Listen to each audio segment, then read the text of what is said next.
Zach, so overall, good season in Guelph, I would imagine. Being a part of an OHL championship team, that entire run, how would you just describe everything that went on this past spring?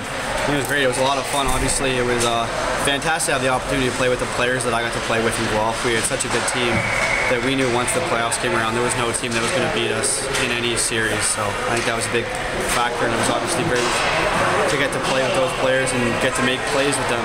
We had so many skilled guys on our team, and it was just a lot of fun. What's it like going from the OHL Championship Series, where you come out of what's probably the best amateur league in the entire planet, and then all of a sudden you're right back into a round-robin tournament with other champions?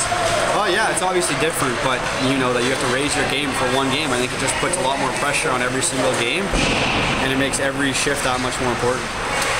You get a lot of chance to watch the Kings this past spring. I know you were playing quite a bit during it. Were you watching the Cup run? Yeah, I did. I mean, it's hard to not watch a run like they had. It was just something that every player wants to have, and so I think that it was obviously cool being the LA Kings and being a team that I had the opportunity to get drafted to. So I think that was very cool and something that I definitely watched the whole way. I mean, when you're paying attention to the Kings, are you paying attention to down the line? I mean, is it in the front of your mind, the back of your mind, where eventually you may slot in, looking at people who?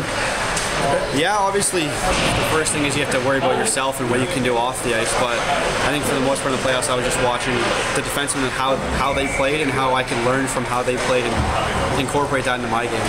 Well, I mean, that leads right into the next question. I mean, you have a skill set that could be perhaps a little bit like Alec Martinez. I mean, when you watch Alec, do you see any shades of yourself in the way that he plays? Yeah, I mean, he's a great puck-moving defenseman. He's not overly sized like me, and I think that helps. I can watch how he plays positionally and how he's so athletic and how he's always in the right place. Obviously, you saw the Stanley Cup winner, he's in a perfect spot, so I think that's something I do in my game when it's jumping up into play.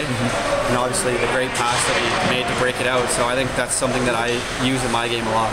Guelph was scoring goals at a pace this past year that was #1 in CHL. I mean, what was it about the offense? Was it just the skill, the talent on that team, or was it, how do you describe it?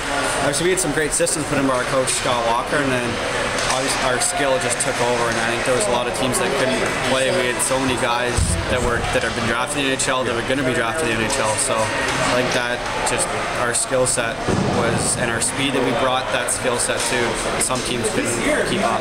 So coming from last year to where you're at this year, I mean, it's development. It's getting better. Where, not to say where have you developed, but where does the comfort level? How does this year's camp compare to what you went through for the first time? I feel really good. I mean, obviously, I'm one of the older guys this year because there's none of the older guys from the American League, so I think I take that in consideration. But I'm doing everything I can to keep developing. It is a development camp, so we do everything we can to get better. And throughout this week and this week and then rookie camp as well, I'll do everything I can to get better and hopefully continue to my progression.